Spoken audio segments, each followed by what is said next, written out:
Welcome, Sonic Sleuths. Marek stycos from Audio Alchemist, live streaming another parcel of propaganda into your IntelliViewers here on the Platinum Legacy.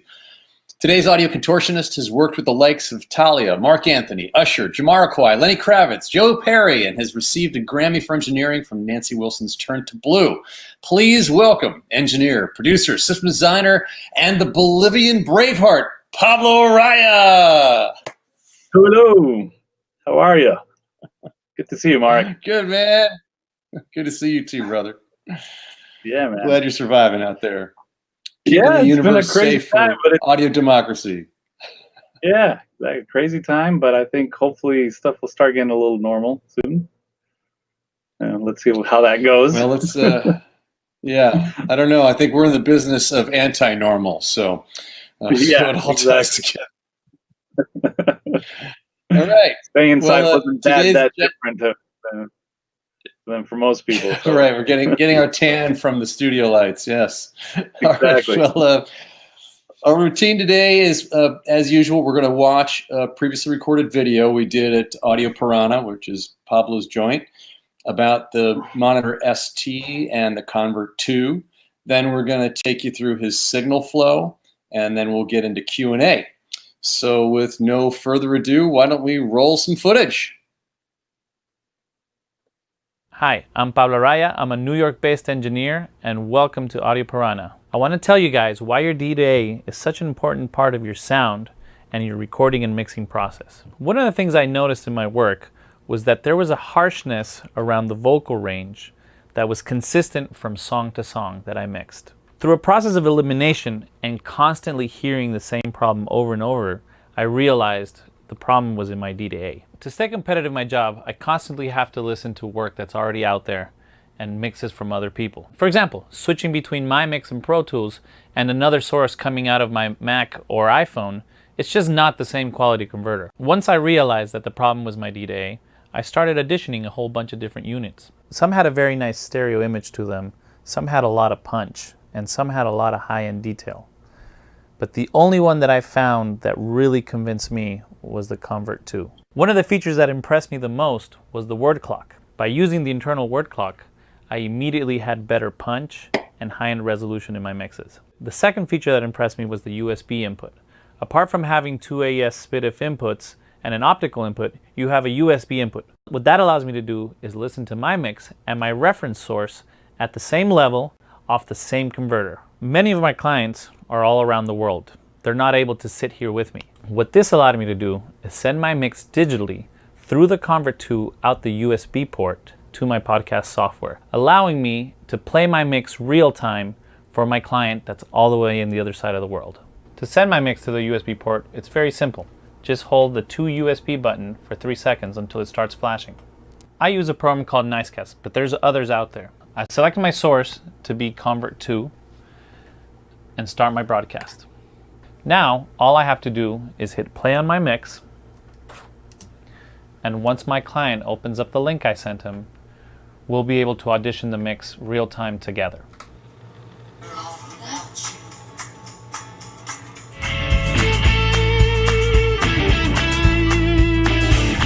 Staring down a barrel in your eyes.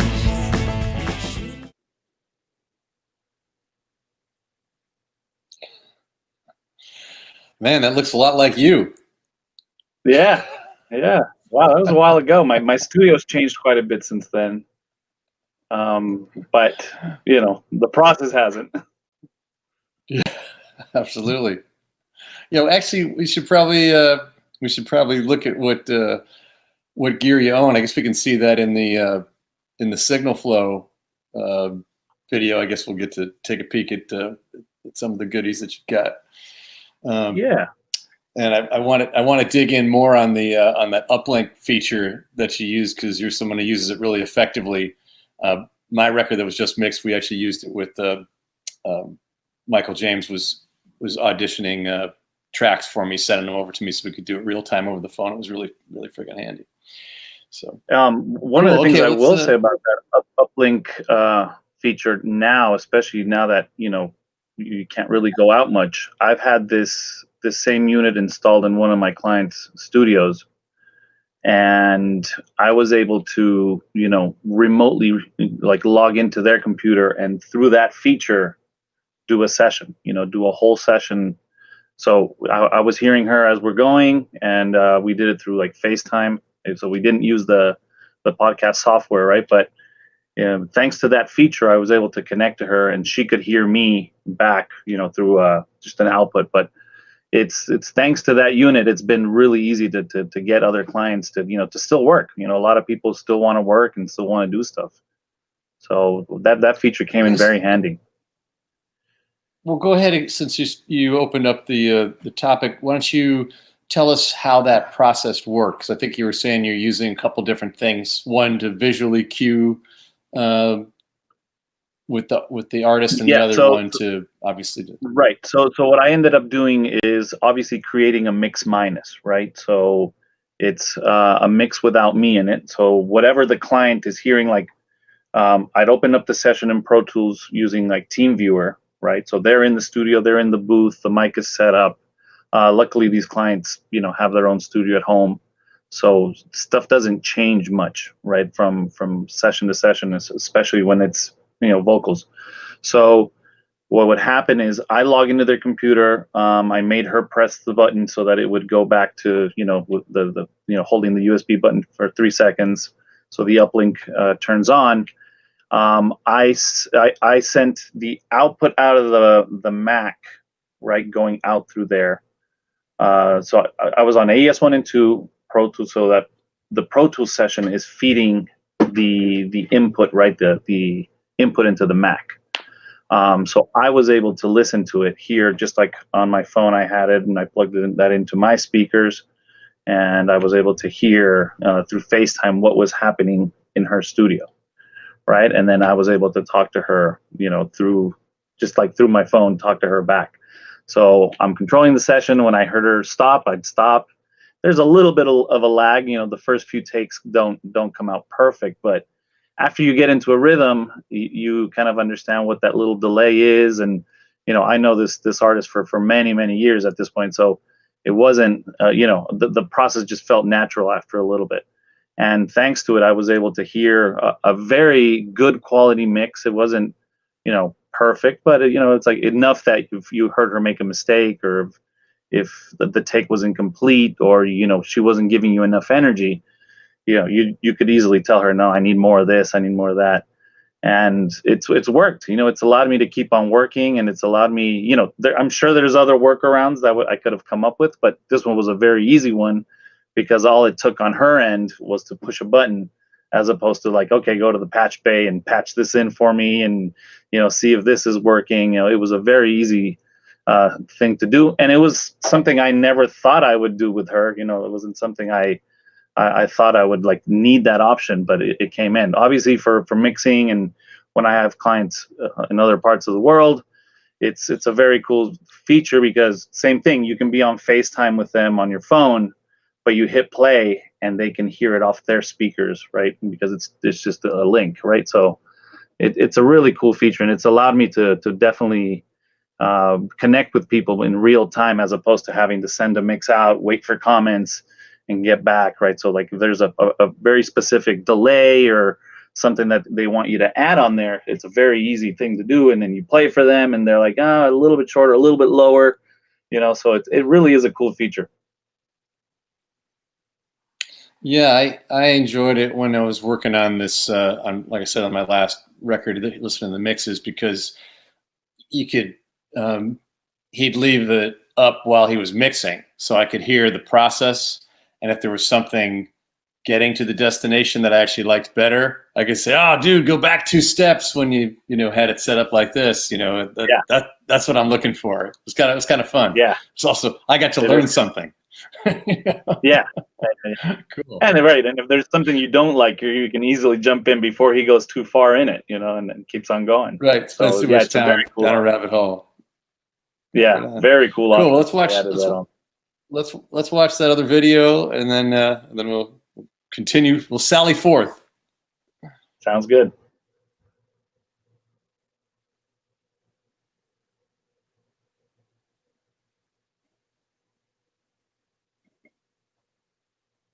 Hi, I'm Pablo Arraya, and welcome to Audio Piranha. This is my studio here in Brooklyn, New York. I wanted to talk to you guys about your monitor path, and I want to give you guys a few tips on how a good monitor control can affect your decisions. I've had a few other monitor controllers in the past, and I've found three main problems with them. Number one, your signal path. Most controllers use attenuators for the volume control, which means there's no amplifier adding any sort of boost to your signal. When the build on your controller is not very good, you tend to have to get all the way up just to get that signal through in a good quality. It makes you listen to your speakers louder for longer periods of time, and that causes ear fatigue. Problem number two, build quality. A lot of controllers are built but don't last. You tend to hit buttons and they stop working, they start crackling, they start making noises that you had never even heard of. They just don't last. Number three, expandability. Most controllers are what you see is what you get. It's either going to be a stereo controller or a basic 5.1 controller, and that's it. There's no way of expanding your current setup. The one controller that I found really addressed all of these issues was the Monitor ST. For example, let's start with the signal path. The Monitor ST has an extremely clean signal path, which allows me to monitor at very low levels and at very high levels, and I'm hearing the exact same thing. It also uses a stepped attenuator, which allows me to set my levels exactly the same every time. Number two, build quality. I've had the Monitor ST for years, and I've never had a single problem with it. It continues to perform exactly the same every day. Number three, expandability. I do a lot of stereo mixes and I do a lot of surround mixes. With the Monitor ST, I just add the Monitor SR right here and I'm set up for 5.1 or 7.1 in literally clicks of a button. I've also upgraded my system by adding a high quality D to A. I've added a Convert 2, which easily integrates into the remote. I used to listen to my mixes everywhere, in the car, in the living room, on headphones, and ever since I upgraded my monitor path, I don't need to do that anymore. I'm very confident that my mixes translate everywhere I go. The first time I heard the Monitor ST, I was amazed at how clean and how solid of a build it has, and I was convinced that I needed to get that for my studio. Thanks for joining me. I hope this video was helpful to you guys.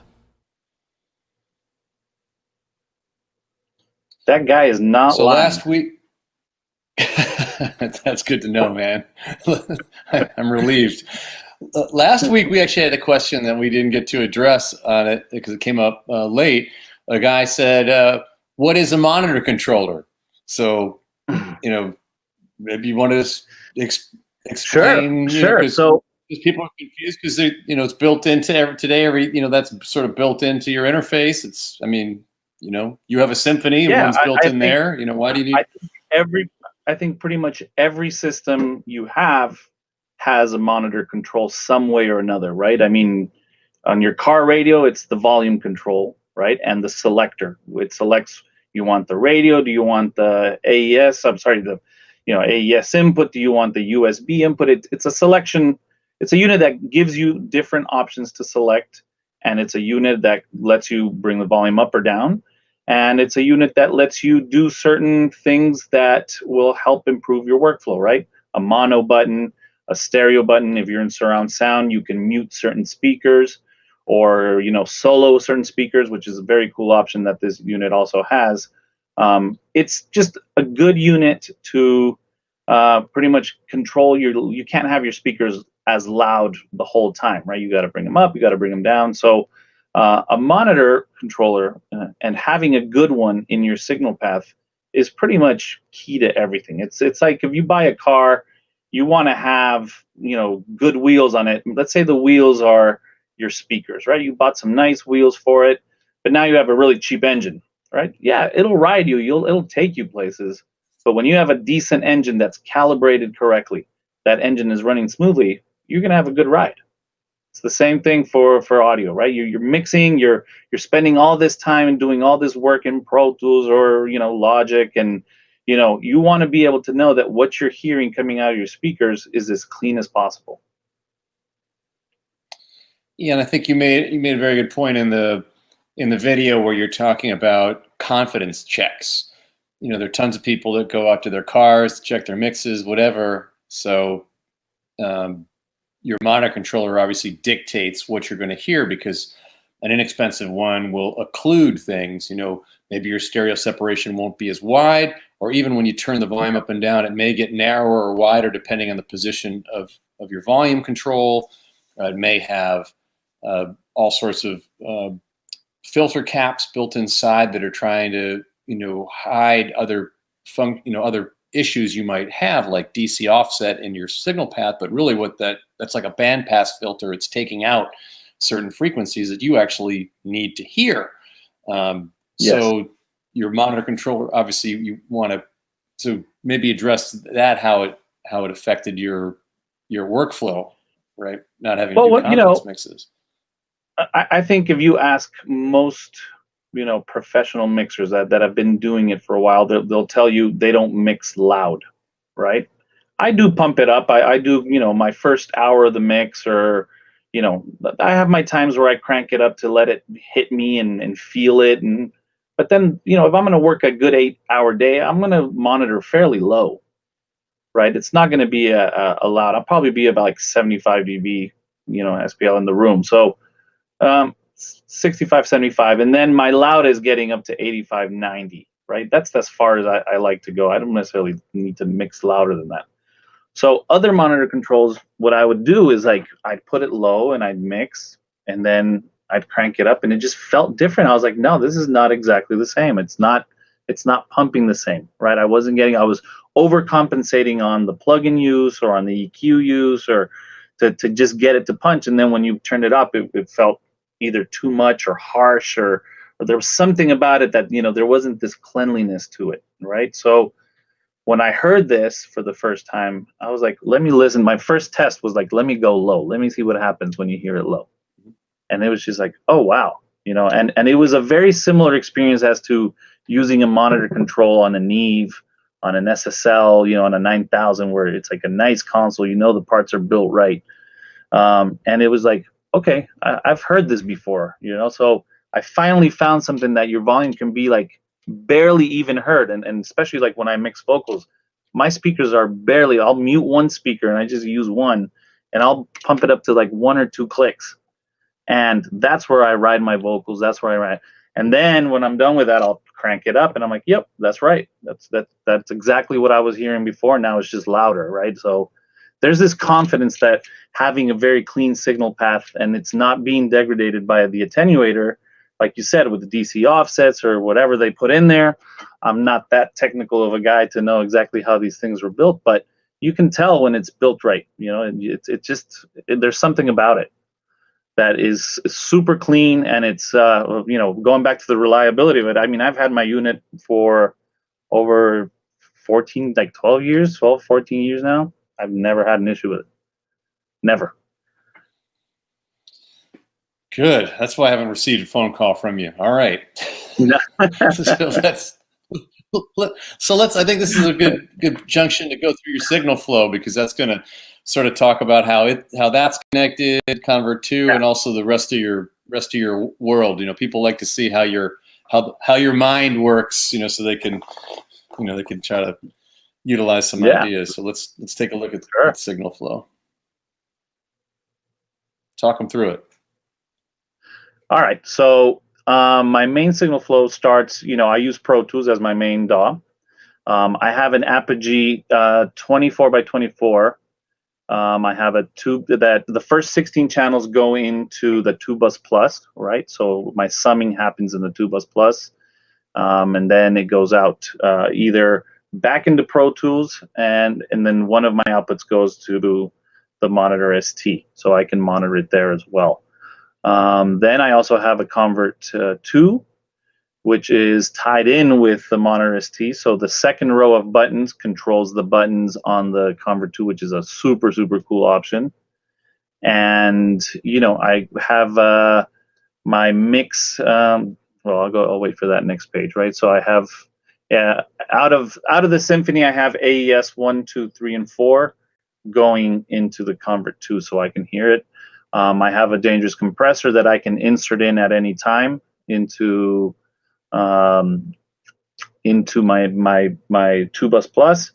I have other compressors as well, but that one is really like, I have to say, I just leave it patched in about 95% of the time. And then here on the monitor selector, my input selector, 1 and 2 is my mix, 3 and 4 is my reference mix. The third one is the convert 2, so I can hear the Mac, plus the same thing on the AES 1, 2, 3, 4 would be the mix coming out of Pro Tools on the AES side, and then the 2-bus plus I can hear on the 4th analog input. So it's like if I'm doing any sort of mixing with that, I can hear it pre any extra processing that happens in in Pro Tools on the way out. And then, yeah, so same thing, AES 1 and 2, 3 and 4, and then the USB option to be able to hear, a reference mix off of Tidal, Spotify, whatever it is that you want to hear. Sometimes what I'll do is when I finish bouncing the final mix or printing the mix, I'll listen to the actual file, especially if it's like an MP3 that's just a reference for a client. I like to just, click on the file and play it straight from the Mac and hear it coming off the USB. So that's where it comes off the convert too.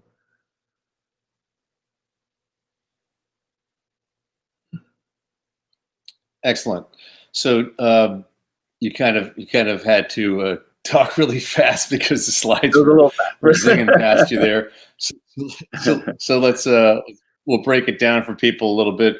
So let's talk about those analog inputs on Monitor ST. So Monitor ST is where everything's coming in analog, so you can, or digital at this point, so you can hear what's going on. It's your sort of central nervous system. So tell us about those 4 different analog inputs, why you have 4 different things coming in there, and how you use those. Okay. So first, I think people should know that the Convert 2 didn't come out until 2-3 years ago. Not that far, right? They did that unit is fairly new from the Dangerous family. Yep. Meanwhile, the Monitor ST is a lot older.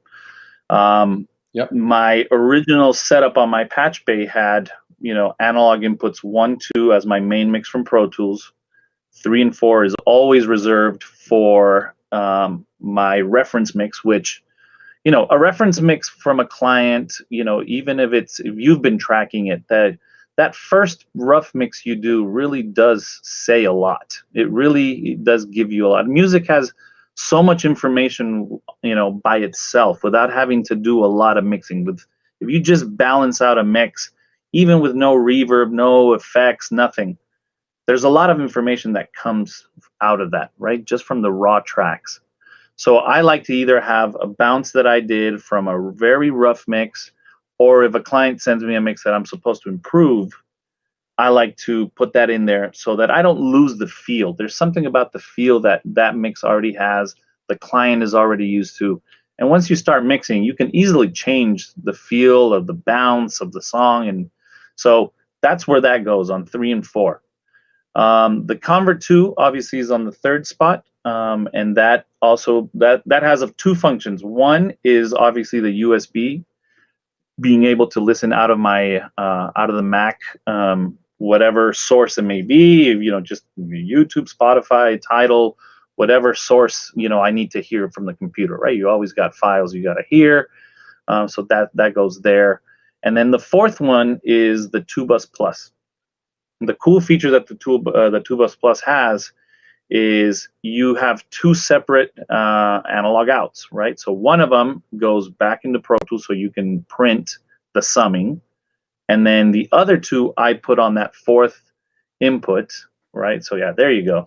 So you see there's the main and monitor outputs all the way on the right, and so the main would go back into Pro Tools, and then the monitor would go into my analog input number 4, and that is just allows me to listen to the mix coming straight out of the analog source, as opposed to it going back into Pro Tools, being converted again, and obviously me doing some final, packaging up, either an extra EQ or a little limiting or whatever my last, bus is going to be. So for certain genres, for example, like when I'm mixing jazz, right, I'll use that fourth button a lot because I'll be on that mix and hear it straight from that analog sum, going to my speaker's analog as opposed to having that extra conversion. There's something about it that, it's just cleaner than listening to it. If I'm mixing pop or something that's a little bit more rock, I'll tend to not use that as much and go more for the Pro Tools because I'm already packaging that mix fairly early into the mix, right? So it'll have something that just contains it. But every once in a while, I'll go and let me listen how much I'm doing. If I'm overdoing it or I'm not overdoing it, if I can push it a little further, it's nice to go to just see where my levels are hitting, even though you can see them in Pro Tools. Listening to them plays a big role too, right? And I'll play with the output trim and see if I pump it a little bit more. How does it feel? The 2 Bus Plus, the beautiful thing about it is the imaging is just so nice. That you get that you get that output to be really the imaging is wide. You can easily make stuff sit in front. You can push stuff to the back and it doesn't lose its presence. So that unit is just fabulous. It's my template already has it in it designed. I don't even have to think about what goes to what outputs. I just have my auxes automatically go there, and I'm hitting them pretty hard out of the symphony. The levels are pretty hard. That summing and it doesn't collapse very easily. I mean, you can collapse it, but you obviously have your method at this point, but I've never had that situation where I'm like, it just fell apart because of the unit, right? So it's a very nice unit. So that I'll have on the fourth button. Now, once I added the convert, it obviously took over the third input because that would have been my Mac source anyway, right? And before I would have just had some other converter, whether it wasn't the best converter. Even for a while, I was using just the stereo out of the Mac, going into like a small bump box and then bringing it up. So that slot was obviously open for it. But when I added the convert, it was nice because then you just tell it, okay, from now on you're going to control this unit, and the 4 switches on the middle row now control the 4 switches on the input source of the convert. So I don't even have to reach over to it. I never touch it, right? Because it's all on the remote for the Monitor ST. So it's a very cool unit. The meters are great. They do really give you a lot of information. The word clock is super clean. It gives you this extra punch. And I will say, look, I have an Apogee Symphony. The Symphony has a very nice clock, but the Dangerous Convert has a nicer clock. It's just super clean, and it just gives you this extra pump that it wasn't there before. Awesome. So that slide we just had up is showing the middle rows where you're controlling the different the digital inputs on your Convert 2 as opposed to the analog inputs we were talking about, Correct. which is nice. And so Yeah. so you can easily sit in your sweet spot. And like you said, if your client tells you, hey, I'm trying to go this current hit, I want this level, or I want this sort of aesthetic about it or whatever, you could have that pumping in on USB, and then you can flip to your mix in the touch of a button and just go back and forth and A/B those two, and that's how you're using that. Yeah, and Great. like kind of going back to what we were talking about, right? It's like my 1 and 2 on the analog inputs is exactly the same as 1 and 2, 3, 4 on the AES inputs, right? But this is a better quality converter. So listening to it through there, you're listening to a better conversion. You're going to get detail that wasn't there before, right? So most of the time, and I'll switch back and forth and hear. Is it night and day difference like that? You're like, oh, no, because they're both great converters. But I tend to feel like I go to the convert more. I like it more. There's something about how it feels. And the great thing about the USB part, and I really did do some tests on this, as far as output goes, the output that's coming out of the unit, at AES 1 and 2. And then you switch over to, let's say, a Tidal track or a Spotify track, the level match is right. You're getting at a -18 at the same SPL. with both units. While before you kind of had to go in and manually try to match it and figure out if you could, somehow with a microphone and see if you're getting the same measurement. With this, it's like I know that what's coming out of Pro Tools is how I can compare it to a level of a track that's already finished, right? My competition in a way. I already know that's right. So explain that a little bit to people that might not be as versed. Obviously, you're talking about the level matching and how our ear gets fooled. The artist formerly known as Fletcher Munson would say, our ear is the flattest around 87 dB. That, by the way, is now called the equal loudness curve. That's why I say the artist formerly known as. And by the way, if you are ever in a partnership situation like Sears and Roebuck, you always want to be the first guy because nobody knows about Roebuck. They just know about Sears. And if you go Google Fletcher and Munson separately, man, there is nothing on Munson. That dude pretty much didn't exist. He was the fall guy. So anyway, so Pablo's talking about obviously your ear gets fooled if things are louder or quieter gets lured into which you like better. And so what he's saying is if you're monitoring through that USB, which is a digital input, remember, and then you flip to your digital input, it's going to be calibrated the same. And of course you can calibrate the convert to on the fly just by hitting a button on the face, which leads me to a question for you. The Apogee, the Symphony ships -16 out of the box. So did you set yours up to be -18? I'm at -18. Yeah, I just like having that little extra space. But now you can go in standard with a newer unit. Yeah, you can go in and change it. But yeah, it ships -16 by default. I'm an old Sony guy, Sony Music Studios guy, and all those rooms were always calibrated at -18. So you kind of just get used to that. You kind of know how much space you got to hit. And so that studio was, it lasted until 2008. I was there for 8 years. So, in those 8 years, I can now say I've become one of those older guys that's set in his ways for certain things. And -18, I'm very set in that. I've tried it. I've tried making it, -16, -14, and my method is already set. So why break something that's working for me, right? So absolutely, yeah, I do. -18 is the most common. So you're in the, and I wish that we would make an audio standard for it. Just tell everybody, because I think an Apollo is like -18.6 or something funky. I just wish we had a standard, man. But anyway, that's why you can switch on the fly. So and not only that, I think go ahead. What I was going to say is, the other part is, when you're doing TV, right, stuff for television. If you're mixing for television, your standard's -24, right, and that's your peak level is at 24. It has to be a constant 24. And I feel that setting it at -18 just there's something when you hit that 24 at -18 that the speaker feels right. It just does something that like, okay, I know I'm at that level because now the speaker's behaving a certain way. And it doesn't matter what level you're on. It's just that you've gotten it to that level, and now I can even hear it where I got it right before even like looking at the meter and saying, oh, you know what, it's hitting at a constant -24, right?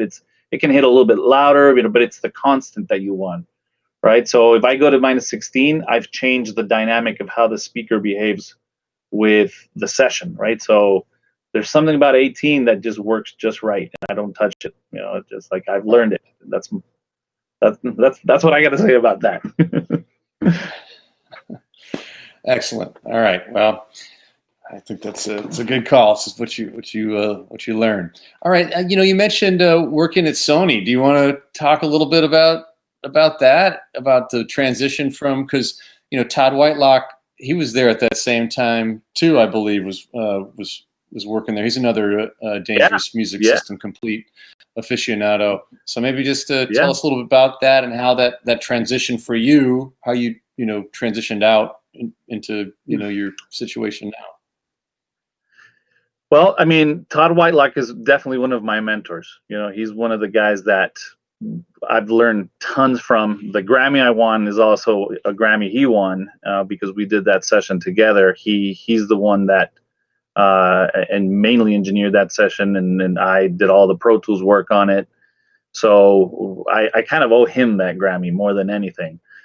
The one thing I will say about Sony was it was probably one of the last amazing studios. I mean, you had a building of 50 studios and of every single type: music, television, post-production, mastering, right? So the amount of talent and equipment and just knowledge that was in that building every day was crazy, right? The 6 mix rooms were all, you know, either SSL or Neve, you know, large, you know, 72, 96 input consoles, large format rooms.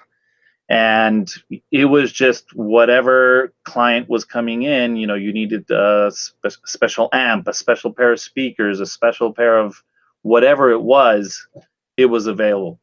I feel like when I started in 2000, I was one of the lucky ones to come in that transition stage of Pro Tools, right? So a lot of sessions were on analog, still on analog tape. They were still on digital reel, you know, on 3348s. So you would have, you know, 48 track on tape. And then slowly Pro Tools rigs were starting to be integrated into sessions, right? So we used to rent the Pro Tools rigs from Jim Flynn or Dream Hire.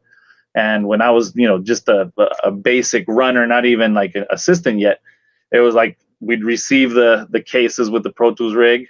They'd use it for 2 days, pack it up, it's out the door. The next day, that same case is coming back, right? So it was that first year when I got there, it was that first year of Pro Tools kind of like becoming an industry standard. And over, you know, then 1 or 2 years later, it was like every room had a decent Pro Tools rack in it, and it was just constantly upgraded, you know, to whatever the newest and the latest one. So it was really sad to see it go. Obviously, by the time I was there for 8 years, I had gone from being an assistant to an engineer. And I feel like I was, you know, I can't say this about everybody that was there, but I was very lucky in the sense that right before the studio closed, I was already engineering at about 85% of the time versus, you know, assisting. Right, I wasn't fully an engineer yet, you know, but my next move would have been, it's time for you to leave Sony, you know, and then kind of do your things on your own. And I already had certain clients.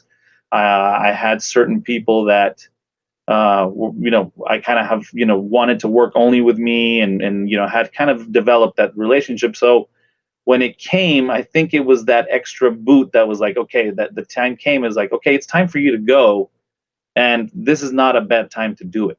You know, like if this is happening, do it. So what I did is, you know, since, you know, they sold all the equipment from Sony, is like I took the money I had and like I bought a Pro Tools rig and some nice speakers, and that was just kind of like I built my basic first setup, but I was able to buy you know, a large number of plugins and receive the licenses transferred over to me, which, you know, that's one of my best moves I've ever made because, you know, a lot of people were at that point still using cracked plugins, and, you know, after a while you can't upgrade them, right? So the fact that I left there with enough equipment to get me going, you know, I got some nice mic pre's, a few mics, some speakers, and then I built my studio in my apartment. At that point, it was just this little room, and I decided it's like, well, this is not going to work. First of all, this room sounds terrible, and I got to build my studio. So I left and I built a studio in the city. It was on 38th and between 5th and 6th. It was a small room, but it allowed me to, you know, to kind of start having a place where people could come, and slowly, you know, like you kind of one of those things like build it and they will come. That's what happened. Like, you know, slowly people started coming, and I started getting more mix work, and I started getting more and more work. We got to the point, you know, I had a partner at the time. We got to the point where our room was small, so we found another studio that was pre-built. It used to be an advertising company that went out of business. So they had these studios that were really nicely built, and the place was on 27th and Park Avenue South, and we built our shop there. And we were there for quite a while, and then it was just kind of like, okay, people aren't really coming to do a lot of like big tracking here. Like, we'll do the occasional vocal session, and at that point, most people were calling me for mixing. It wasn't necessarily tracking, right? So I decided to kind of step it down. My partnership, we went in two different directions at that point. We're still great friends. We still do a lot of work together. So it ended well, and it was just, we kind of split up the equipment. It was, we had already been planning on upgrading a rig, so we split it so that I would, take some of the equipment, he took some of the equipment, and then from there on, it just kept on building, right? And it's been, a constant upgrade, which is, that's what we do, right? It's the technology calls you for a constant upgrade. And then I decided to build, by that point I had kids already. So I decided to build, talking with my wife one day, I said, what would be perfect is a room like in our apartment that it's like the basement where we can kind of go and have the studio down there, and we live on top, right? Because of the type of work I'm doing. This is, a lot of my clients, I go see them, especially for vocals and stuff like that. When I'm tracking, I go to see them. They don't come to see me, right? So they're that type of client. So I didn't need to have the big facility. I didn't feel like that was the direction I needed to go, right? And so I found, by pure coincidence, I found this apartment in Brooklyn that has the basement, and it's the whole floor of the whole apartment is the basement, and it was nicely finished. And we live upstairs, and I've been working out of here for the longest time now. My wife has taken over half of it because of what's going on, but at the same time, it's like we coexist and it works. I'm working a little bit more on headphones and working a little bit more at night than normal, but it's worked great. Like, that transition from leaving from Sony is probably, like I said, it was the best kick out the door that I needed, for me to continue growing as a career, and other things have come from it too, right? I think that I wouldn't have been able to do from Sony, so. And then you got, at some point, I think you got a 2-bus LT, right? Is what you did for the, like, kind of as a console replacement. Was that, did you have an LT? I can't remember. Yeah, the LT. My original one was the 2-bus LT, right? And then obviously when the 2-bus Plus came out, I upgraded it, and I gave mine to one of my friends, and he's like, let me know if you need it back, right? And I said, well, I have this one. If I need it back, I'll call you and let you know. It's like, so, and every time I talk to him, he tells me the same things. Like, he's like, yeah, it's in my signal path all the time. It's like, it's there. I even if I'm using 4 tracks, it's going through it, as opposed to nothing, right? So it's like, it's a great, the 2-bus LT, I forgot about, having that in there, but yeah, that was my first one, just to create some timing. Because that's, I'll be honest with you. Yeah. I feel like, the summing in Pro Tools has definitely gotten better, but it still doesn't compete with what the 2-bus Plus does. And this, Todd had mentioned to me, specifically coming from Sony also, he was like, what do? I'm used to this large format console. What am I going to do? And that's how he found Dangerous and ended up doing the summing thing, because that helped him, regain that ability to work outside the box and bring things together. Yeah. So I didn't know if you kind of fell into that same, you felt, is there something missing? This is, this solves it, or how you ended up with the 2-bus LT. I think, talking about Todd is a very big jazz guy. He's a very big Broadway guy, and his mixes have a lot of dynamic, right? It's not that typical kind of compressed wall of sound. So he needed to have a dynamic, and he actually came by and used my studio a few times right after Sony, right after I had opened the room. He came by and try and use my room. And at that point, we just had the converter from Pro Tools. We didn't have like a nice unit, and it was the Blue Pro Tools, which, the newer ones have definitely improved compared to that, because everybody complained of that harshness that they had, right? So he would rent out some older Apogees, like the purple ones. So he'd come over and we'd set him up, and then he wanted to sum them some way, and that's when I had the two bus LT. So he either tried it at my studio or at down at Fab's studio at one point, and heard the difference of what a summing mixed bus does. And if you really think about it, it's if you add faders to it, then you technically have an SSL quality or a Neve quality mixer, right? But because the summing is super clean, so that I could see that was what he needed to have in his path to definitely achieve what he wanted to do. It's one of those things that if you've never used it, will you get through a mix and get it to sound right? Yes. But once you've used it, you're like, okay, I'm not. Leave that there.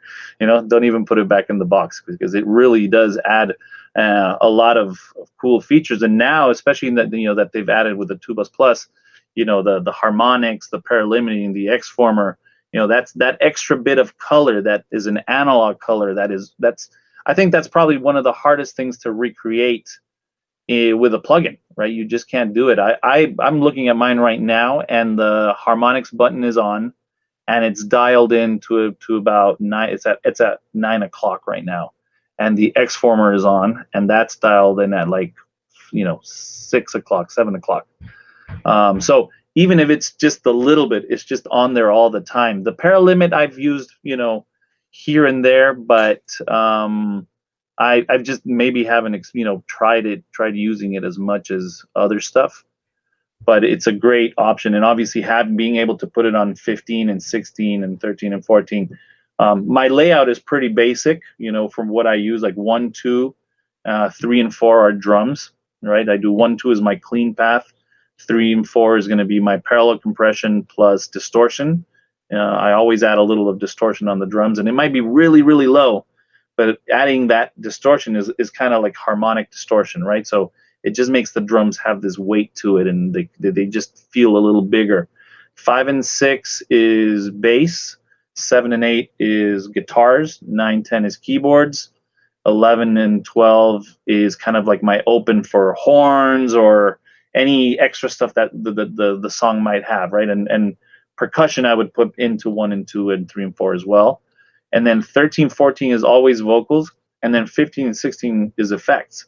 So adding that harmonic to the reverbs adds this really cool little sheen to it that you normally wouldn't be able to get just on its own, right? And I've tried using, like, sending all my reverbs to a bus and adding something to give it a little hype to it.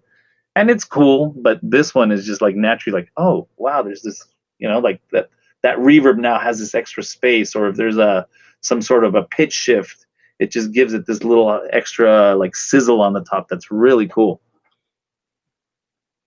Dude, you got to try taking your drums, your 3/4 drums, and send them over to 13, 14 so you can try some paralimit, because what you're describing is exactly that. When you're talking about, you're like, yeah, parallel, a little dirt. I'm like, shit, this is paralimit he's talking about. Hey, you're right. You're right. And I just said I don't use it enough. You know what? I'm going to get back to you on that one. Promise you to get back to you on that. Yeah. Hey, tell us, when we were talking on Monday, you were talking a little bit about how you've been getting into some of these project installations, some high-profile project installations. Tell us a little bit about, like, maybe what you've been working on, or what was cool, or what you discovered. Definitely. The best way to describe this, I have to thank Tommy Mottola and Thalia for doing this to me.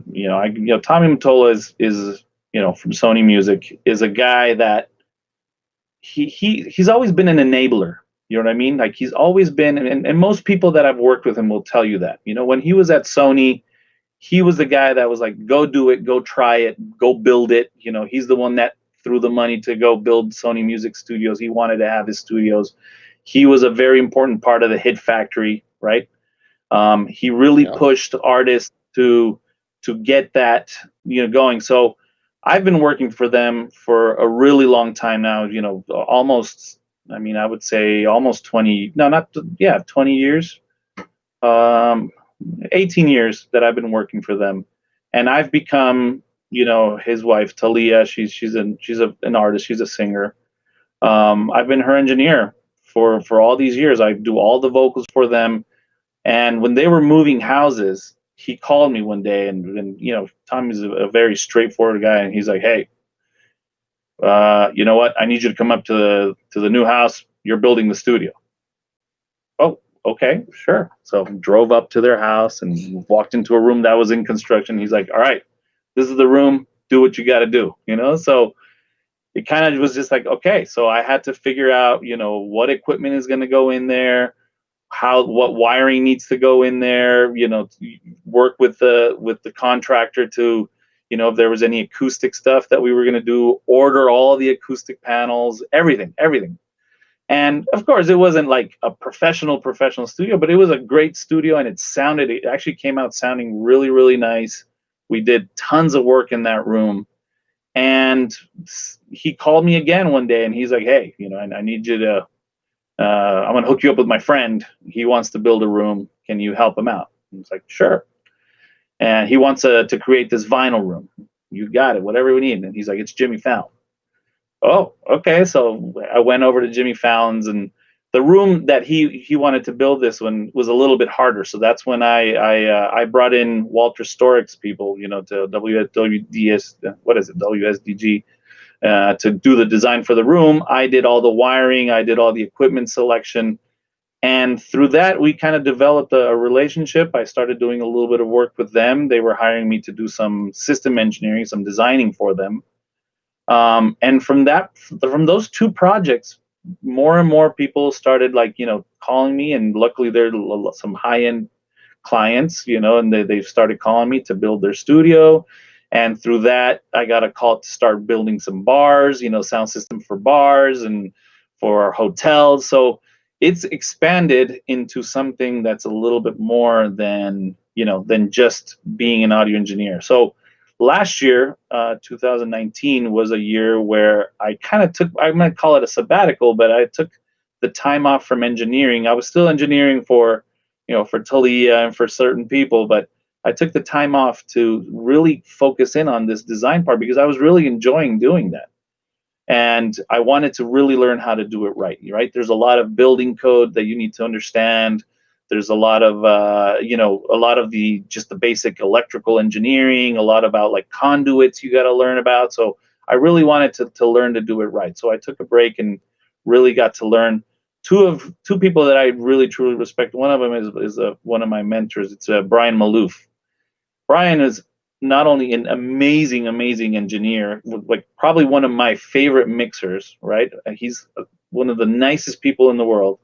But he also was an A&R, he used to be an A&R. And he always told me, he's like, one of the things I love doing about engineering is that you don't only have to be an engineer. You can be other things, and that's okay, right? I mean, George Massenburg, for example, right? Amazing engineer, one of the most amazing ears, right? One of the best engineers out there, but he also designs gear and plugins, and he's just one of those crazy people that can do so many things, right? So I wanted to not only get stuck in just being an engineer, I wanted to do something else. And that, kind of how that, the system design part, it called me. I didn't call it. It called me.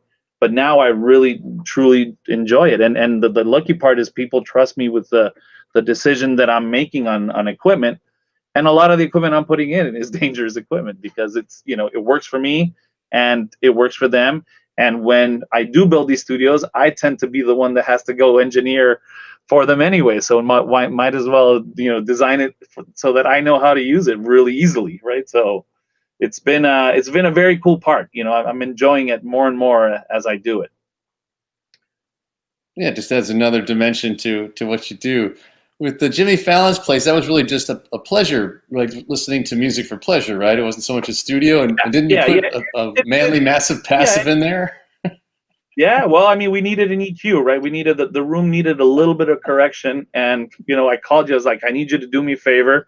I need a massive passive, but I need you to put an extra switch on it so that it switches on with the whole system, right? So, so you guys did that for me, and he's a happy man, right? And that EQ actually worked out perfect because his room is a vinyl room, that's all tubes, right? So having that extra layer of tubes is what he wanted. Like, there's no way I can put in a digital processor in that room, right? And it's his private room. You know, like I personally can't release any information about what's in there, or, you know, where it is or any of that. But, you know, it's his baby, where he gets to go in after, you know, a week of work. And, you know, he's such a musical guy. He hangs out there and plays vinyl, and, you know, it's a great room. That was a cool experience, because I got to work with this guy out in LA who is Tom Cruise's guy for, you know, for vinyl and for hi-fi audio. And then Jimmy and him were talking about it on his show. And then he told me, he's like, hey, call this guy, you know, Tom Cruise told him you're going to call him. So it's, you know, it's just a little part of the history. It's fun. You know, what else can I say? They're, you know, and Jimmy's one of the nicest people ever. They're, you know, Tommy and Thalia are some of the nicest people ever. Like, you obviously want to do an amazing job with them, right? So it's very lucky. I mean, right now we're going to redesign another studio for Thalia, and I'm going to be the one doing it. So, you know, it's very cool. It's a very cool part of the business that, you know, it helps make this interesting too, you know, because once you see it all working, it gets you inspired to want to work in that room. And now you're going to be in the next Mission Impossible too, on top of it. So, you know, hey, we got a couple questions I want to sneak in here before we have to sign out. So, Shane asks us, could you elaborate on how to connect an alt mix for referencing on the Monitor ST analog input? So how do you connect your alternative mix for referencing on the Monitor ST? So obviously you got to connect. You create a new track in Pro Tools or in whatever DAW you're in, right? You slide that track onto it, right? And I'll match it, because a lot of times, you know, the reference got printed, or you know, I'll go in and align it so that it's perfect to the waveform, right? Really zoom in, and it has to be perfect. Right, and you put that as output 3 and 4 as opposed to 1 and 2, or whatever, you know, pick a pair of outputs that are spare, and that gets connected into that second input, right? That analog second input. So now you're A-Bing it. Now, one of the things I do sometimes is, especially on a mix, like if the reference mix is already kind of mastered and squashed a little bit, right? And my mix is just started, chances are I'm not at that level yet, right? So I'll just trim it down until I'm at the same level. And as my mix starts getting louder, I'll trim it back up. But I get to a point where that mix should be at 0, unless it's like, you know, people sometimes over limit songs and they're squashed. At that point, I just keep it down so that, you know, I know where my dynamic range is, right? So if it's overdone, I'll trim it down to where, you know, it's a little bit lower, and my mix sounds at the same level, right? So at one point, my mix becomes more important than the reference, right? But it is a good option to have it on a separate track. And input 4 on Monitor ST gives you the option to turn it down. So technically, if you had your reference there, if it was coming in on whatever, you could just ride that knob, like you said, have it, you know, you're starting out, it's not nearly as loud, and then you can bring it up as life goes on. Okay, good. You know, got another one. That is there, and I don't always use that option, I'll be honest with you, because my Monitor ST didn't live in front of me all the time, right? It was on a separate rack. So I would have to get up and go to do it. So it was easier to just do it on the fader. But yes, you can absolutely do that. Right on. And another question here from Plan Agencia. I'm probably brutalizing their name, but you know, you can brutalize mine next time I see you. Why 2-bus versus other older consoles like an SSL? And I'll put my infomercial in here by saying that when you add faders and pan pots onto a summing mixer, I would ask why you want to recreate your automation outside, since you already have the automation in the DAW. Why do you need the fader there? And the pan pot would be the same thing, plus your stereo imaging isn't going to be nearly as wide, because even if you bought the best pot you could buy and we're not talking about the stuff that you smoke, you're going to get about maybe 70 dB of crosstalk, versus the dangerous solutions, it's going to be 108 or higher. So you get way wider stereo spread. Anyway, but you're supposed to be answering the question, not the infomercial guy over here. So why I think that's a good assessment, but I'm going to give you a little bit more realistic of an assessment. And this kind of goes back to the system engineering part that I've been doing. I did install an SSL in a room for a school, and an SSL needs 4 20 amp breakers and 3 15 amp breakers to power the console, right? Do you know how much power that is? It's just like the amount of juice that it eats up is ridiculous, right? I'm not going to have that in my house. I'm not going to have that in my studio for what, just to eat up all that power when I don't need it. You know what I mean? Like my method of work works perfectly. This box does a very similar thing. And even if you look at newer SSLs, right? Like if you look at the duality, why is it called a duality? Because you flip the faders between Pro Tools and the console, right? So you're doing all the automation in Pro Tools anyway. So I think to his point, yes, would I love to have a Neve console and mix everything through a Neve? Yes, I would like to have that, but then I have to hire an assistant to come and help me out and recall it all the time. Meanwhile, with this, it's, open it up and I'm ready to go. I do have a recall sheet for the Tubas Plus, and I have a folder where I just write down my settings that I go in and look at it and just, but that takes me 2 minutes. Meanwhile, recalling an SSL will take you an hour and a half. And we just don't have that time nowadays. Right on, brother. Well, we're speaking of time, we are out of time. So I want to thank you very much for hanging with us and sharing your knowledge. And normally we have I'd pitch our next guest for next week, but because of the holiday, we're going to take a weekend off here, so we won't see you people next week, but we'll have something the following week. So don't feel shy to post more questions up there on the thread. It's going to live, and we'll try to answer them as we get to. There was another one here that just came in that we'll try to get to you about. They're all really good questions, so keep them coming. Pablo, man, I'll go in and good to see you, brother. Thanks, man. It was great to see you. This is awesome. Always great to be with you guys. All right. Have a killer weekend. You too.